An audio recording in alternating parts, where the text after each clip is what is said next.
보호시설을 나와 자립을 준비하는 청년들에게 든든한 버팀목이 되어주기 위한 디딤돌 장학회가 설립된 지 꼭 1년이 됐습니다.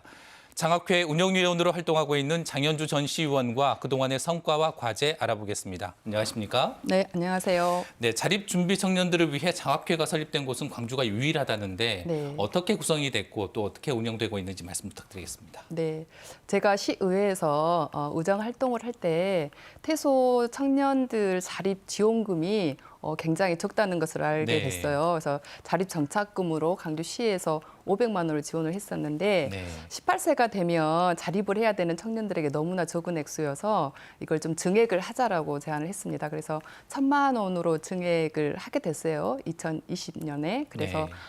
그 기사를 본 한 시민이 연락을 하셨었습니다. 적은 돈이지만 한 아이라도 본인이 공부할 수 있게 지원을 해주고 싶다. 그렇게 해서 그분을 만나서 한 아이라도 이제 연결을 하려고 아동복지협회에 연락을 해서 공모 신청을 받았는데 9명의 학생들이 신청을 했어요. 네. 그런데 한 명밖에 이제 혜택을 주지 못하는 상황이어서 이 8명의 학생들이 너무 눈에 비었어요. 그래서 SNS에 이제 저희 도움을 요청하고 했더니 주변에 좋은 시민들, 네. 단체가 같이 이 8명의 연결을 도와주셨고 그분들이 이제 같이 모여서 이건 일회성으로 끝날 문제가 아니고 아이들은 계속 이렇게 자립을 하게 되잖아요. 그래서 이걸 지속적으로 할 수 있게 장학회를 만들어 보자고 말씀을 하셔서 그때부터 준비를 구성해서 만들어진 게 1년 됐습니다. 당시 창립될 때 저도 취재를 했었는데요. 아, 그러셨어요? 네, 이번 달로 이제 창립 1년이 됐잖아요. 네. 네, 도움을 받은 청년들이 는 것으로 아는데 네. 그동안 어떤 성과가 있었습니까? 네, 처음 이제 한 해 그때 9명으로 시작을 했고 주변에 운영인분들이 이제 주변에 활동하는 단체라든가 아는 지인 이분들에게 이제 열심히 홍보를 하시고 또 이제 자립 전담 지원 기관이 있잖아요, 강주시에. 네. 거기에서 이제 홈페이지도 만들고 이런 업무들을 해주셨어요. 그래서 홍보도 되고 해서 올해는 4명의 더 추가 네. 학생들을 지원할 수 있는 그런 후원금을 모으게 돼서요. 내년에는 이제 기존 9명과 4명 이렇게 지원을 할 수 있게 되었습니다. 네, 자립 준비 청년들이 되게 접하는 어려움은 경제적인 것이죠. 네, 크죠. 현재 국가나 지자체의 지원이 청년들이 실제 자립하는데 네. 어느 정도 도움이 되고 있습니까? 많은 도움이 되긴 하죠. 근데 이제 그것이 충분한가가 문제이잖아요.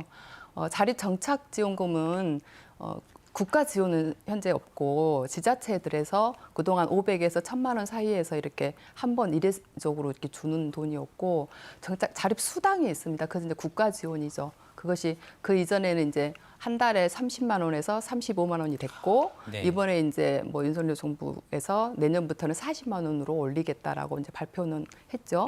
네, 그게 이전에는 3년 동안 지원되다가 지금은 5년까지 지원이 되고 있어요. 그래서 그게 굉장히 기본적인 어떤 뭐 생활비 정도는 할 수 있다라고 이제 생각을 하시겠지만 교통비만 하더라도 그 돈이 다 들어갈 거예요, 사실. 그러니까요. 그러다 네, 보니까 네. 이제 공부를 하게 되면 알바를 할 수밖에 없고 그러다 보니까 학업에 또 집중할 수가 없어서 좋은 직장을 갖기가 굉장히 더 어려워지는 거죠.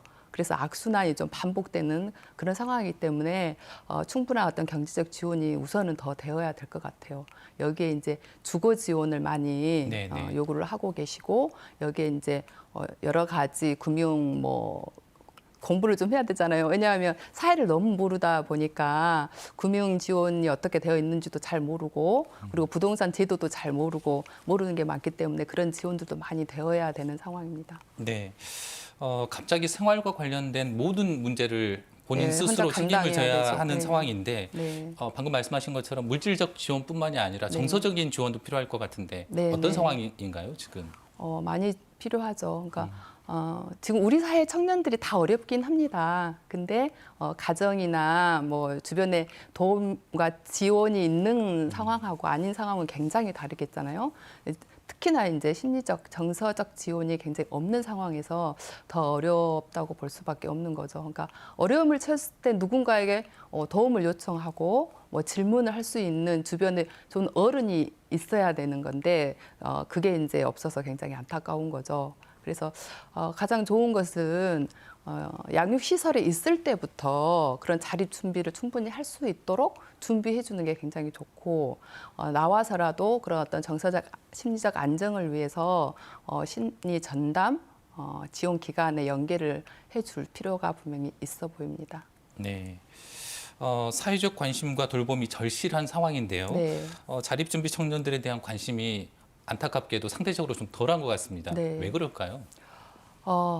참 안타까운데 지금 우리 사회의 가장 이제 큰 문제 중에 하나가 출생률이 너무 저조하다 보니까 출생률을 높이기 위해서 아이들 지원금, 수당, 양육 수당 이런 게 굉장히 확대되고 있잖아요. 근데 한 명의 아이라도 더 태어나게 하자라는 그런 정책들을 하는데 이미 태어나서 우리 사회 일원으로 살고 있는 아이들의 성장과 보호 이것은 너무 취약함에도 불구하고 지원이 적다고 생각이 들거든요. 그래서 이것을 다시 이제 우리 사회가 좀 더 관심 있게 봐야 된다고 보는데요.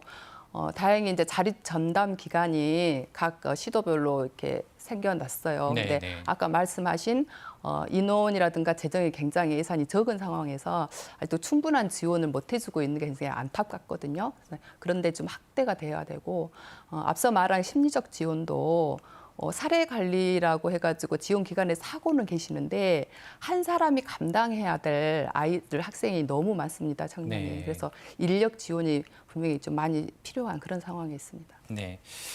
자립준비 청년들에게 직접 도움을 주고 싶은 분들이 있다면 어떻게 네. 해야 하겠습니까?